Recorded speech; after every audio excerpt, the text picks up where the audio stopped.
بسم اللہ الرحمن الرحیم۔ السلام علیکم ورحمۃ اللہ وبرکاتہ۔ الحمد للہ رب العالمین والصلاة والسلام على اشرف الانبیاء والمرسلین محمد وآلہ وصحبہ اجمعین، اما بعد۔ حاضرین و ناظرین، یہ درس نمبر 977 ہے، 977، اور آج سورہ یوسف کی 2 آیتوں کی تلاوت کی جائے گی، آیت نمبر 89 اور 90۔ چلیے سب سے پہلے ان 2 آیتوں کی تلاوت کرتے ہیں، لفظی ترجمے اور ترجمے کے بعد تشریح کرتے ہیں۔ اعوذ باللہ من الشیطان الرجیم، بسم اللہ الرحمن الرحیم۔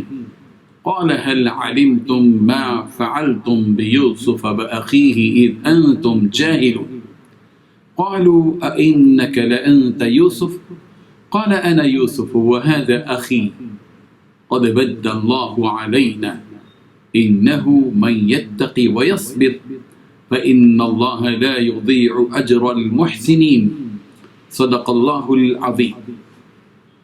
لفظی ترجمہ یوں ہے، قال حضرت یوسف نے کہا، حل کیا، علمتم تمہیں معلوم ہے، ما جو کچھ فعلتم تم نے کیا، بیوسفا یوسف کے ساتھ، و اخی اور اس کے بھائی کے ساتھ، اذ انتم جب کہ تم تھے، جاہلون نادان۔ قالوا بھائیوں نے کہا، انک لانت کیا واقعی تو ہی ہے یوسف یوسف۔ قال حضرت یوسف نے کہا، انا ہاں میں یوسف یوسف ہوں، وہذا اور یہ اخی میرا بھائی ہے، قد من اللہ تحقیق احسان کیا ہے اللہ نے، علینا ہم پر، انہو بے شک، من یتقی جو شخص ڈرتا ہے، ویصبر اور صبر کرتا ہے، فإن اللہ تو بے شک اللہ، لا یضیع ضائع نہیں کرتا، اجر المحسنین نیکی کرنے والوں کے اجر کو۔ ترجمہ یوں ہے، حضرت یوسف علیہ السلام نے کہا کہ تمہیں معلوم ہے کہ جب تم نادانی میں پھنسے ہوئے تھے تو تم نے یوسف اور اس کے بھائی کے ساتھ کیا کیا تھا۔ وہ بولے کہ کیا تم ہی یوسف ہو؟ انہوں نے کہا کہ ہاں میں ہی یوسف ہوں، اور بنیامین کی طرف اشارہ کر کے کہنے لگے، یہ میرا بھائی ہے، اللہ نے ہم پر بڑا احسان کیا ہے، جو شخص اللہ سے ڈرتا اور صبر کرتا ہے تو اللہ نیکوکاروں کا اجر ضائع نہیں کرتا۔ ان 2 آیتوں میں 5 باتیں بتلائی گئی ہیں۔ پہلی بات، حضرت یوسف علیہ السلام نے کہا تمہیں کچھ پتا ہے کہ جب جہالت میں مبتلا تھے تو تم نے یوسف اور اس کے بھائی کے ساتھ کیا کیا تھا۔ دوسری بات، اس پر وہ بھائی بول اٹھے، ارے کیا تم ہی یوسف ہو۔ تیسری بات، حضرت یوسف علیہ السلام نے کہا میں یوسف ہوں اور یہ میرا بھائی ہیں۔ چوتھی بات، اللہ تبارک و تعالی نے ہم پر بڑا احسان فرمایا ہے۔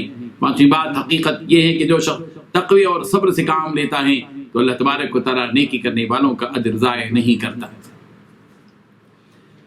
بزرگان محترم، برادران یوسف جب تیسری مرتبہ کنعان سے مصر پہنچے، حضرت یوسف علیہ السلام سے ملاقات کی اور فقر و فاقے سے متعلق اپنی بپتا سنائی اور غلہ دینے کی فرمائش کی اور صدقے کی درخواست کی، تو اب وہ وقت آیا جب حضرت یوسف علیہ السلام نے برسوں سے اپنے سینے میں رکھا وہ راز فاش کیا، اور تمام بھائیوں سے خطاب کرتے ہوئے حضرت یوسف علیہ السلام نے کہا، هل علمتم ما فعلتم بیوسف واخی اذ انتم جاہلون، کیا تم جانتے ہو کہ تم نے یوسف اور اس کے بھائی کے ساتھ کیا کیا جب کہ تم نادان تھے۔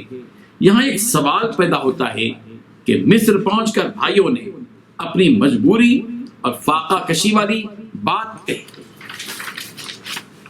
اور ان بھائیوں نے اپنی گھریلو حالت بیان کرتے ہوئے ان سے غلے کی فرمائش کی، اور اس کے جواب میں حضرت یوسف علیہ السلام ان کی فرمائش سے متعلق کوئی بات کہنے کے بجائے یہ کہہ رہے ہیں کہ کیا تم کو معلوم ہے کہ تم نے یوسف کے ساتھ اور اس کے بھائی کے ساتھ کیا کیا جب کہ تم جاہل تھے۔ بظاہر دونوں میں کوئی تعلق نظر نہیں آتا۔ اس کا جواب مفسرین نے یہ دیا ہے کہ اے میرے بھائیوں، یہ جو کہہ رہے ہو کہ قحط سالی کی وجہ سے ہمیں اور ہمارے گھر والوں کو تکلیف پہنچ رہی ہے، تمہیں معلوم ہونا چاہیے کہ یہ کوئی بڑی تکلیف نہیں ہے۔ زندگی تو کسی نہ کسی طرح گزر ہی جاتی ہے، مالداری اور خوشحالی میں بھی زندگی گزر جاتی ہے، بدحالی اور فقر و فاقے میں بھی زندگی گزر جاتی ہے، لیکن تم اس بات پر غور کرو کہ تم برسوں سے باپ کو اپنے بیٹے یوسف سے جدا کر کے جو تکلیف پہنچا رہے ہو، وہ تکلیف اصل تکلیف ہے۔ تو نے بنیامین کے ساتھ جو بدسلوکی کی یہ اصل تکلیف ہے. فقر و فاقہ جسمانی تکلیف ہے، جبکہ باپ کو بیٹے سے جدا کرنا، اپنے بھائی کے ساتھ بدسلوکی اور ظلم کرنا یہ ذہنی اور قلبی تکلیف ہے. جب حضرت یوسف علیہ السلام نے اپنے بھائیوں سے یہ بات کہی تو بھائیوں کو حیرت ہوئی کہ عزیز مصر کو یوسف اور اس کے بھائی کے بارے میں کیسے معلوم ہے کہ ہم نے ان دونوں کے ساتھ کیا سلوک کیا. حضرت یوسف علیہ السلام کے انداز گفتگو سے بھائی بھانپ لیتے ہیں کہ یہی یوسف ہیں جو یہ دردناک جملہ کہہ رہے ہیں. اس لیے ان بھائیوں نے سوال کیا اِنَّكَ لَأَنْتَ يُوسُف، کیا تم ہی واقعی یوسف ہو؟ اس سوال کے جواب میں حضرت یوسف علیہ السلام نے صاف طور پر کہہ دیا کہ انا یوسف وہذا اخی، میں ہی یوسف ہوں اور یہ میرا بھائی بنیامین ہے. حضرت یوسف علیہ السلام اپنے بھائیوں سے گویا یوں کہہ رہے ہیں کہ میں وہی بے بس اور مظلوم یوسف ہوں جس کی اللہ تبارک و تعالیٰ نے مدد کی اور مجھے وہ قوت بخشی اور وہ مقام عطا کیا جو تم دیکھ رہے ہو. اور یہ میرا بھائی بنیامین ہے جس کو تم نے مجھ سے جدا کر دیا تھا، یہ بھی میری ہی طرح مظلوم ہے. حضرت یوسف علیہ السلام نے اپنے بھائیوں کو رب ذوالجلال کی طرف متوجہ کیا اور کہا کہ قد من اللہ علینا، کہ بس اللہ تبارک و تعالیٰ نے ہمارے اوپر احسان کیا. حضرت یوسف علیہ السلام اپنے بھائیوں کو یہ بتانا چاہتے تھے کہ سوکھے اور اندھیرے کنویں سے نکل کر شہر مصر میں اتنے بڑے مقام تک پہنچنے میں یوسف کا کمال نہیں ہے، رب ذوالجلال کے احسان اور کرم نے اس کے پیچھے کام کیا ہے. اللہ کے بندوں کو چاہیے کہ جب وہ ترقی، کامیابی، عروج، فتح و کامرانی اور بلندی پر پہنچیں تو وہ کلمات اپنی زبان سے نہ نکالیں جس میں غرور اور انانیت ہو، بلکہ وہ کلمات پیش کریں جس میں عاجزی ہو، انکساری ہو. تو ظاہر بات ہے کہ جب فتح مل جائے، کامیابی مل جائے، کامرانی مل جائے، سربلندی مل جائے، اس سربلندی کو، اس کامیابی کو، اس عروج کو، اس فتح کو رب ذوالجلال کی طرف منسوب کرے، جس طرح یوسف علیہ السلام نے اپنے بھائیوں کے سامنے حقیقت کہی کہ قد من اللہ علینا. اس میں یوسف کا کمال نہیں، اللہ کے احسان کا کمال. یہاں یہ بات بھی قابل غور ہے کہ حضرت یوسف علیہ السلام نے اپنے بھائیوں کے سامنے تکلیفوں اور مصیبتوں کا ذکر نہیں کیا جو ان پر ان برسوں میں آئیں جن پر انہوں نے صبر سے کام لیا، بلکہ اس موقع پر اللہ تبارک و تعالیٰ کی صرف نعمتوں کو یاد کیا اور اس کے احسانات کا تذکرہ فرمایا. بندہ مومن کو چاہیے کہ ماضی کی مصیبتوں کے تذکروں میں اپنا وقت ضائع نہ کرے، بلکہ اللہ تبارک و تعالیٰ نے جس اچھی حالت میں اس کو اب رکھا ہے اس کا ذکر کرے اور اللہ تبارک و تعالیٰ کا شکر ادا کرے. اللہ تبارک و تعالیٰ ہم سب کو ذاکر بھی بنائے کہ ہم اس کا ذکر کریں، شاکر بھی بنائے کہ اس کے نعمتوں کا شکر کریں. آمین.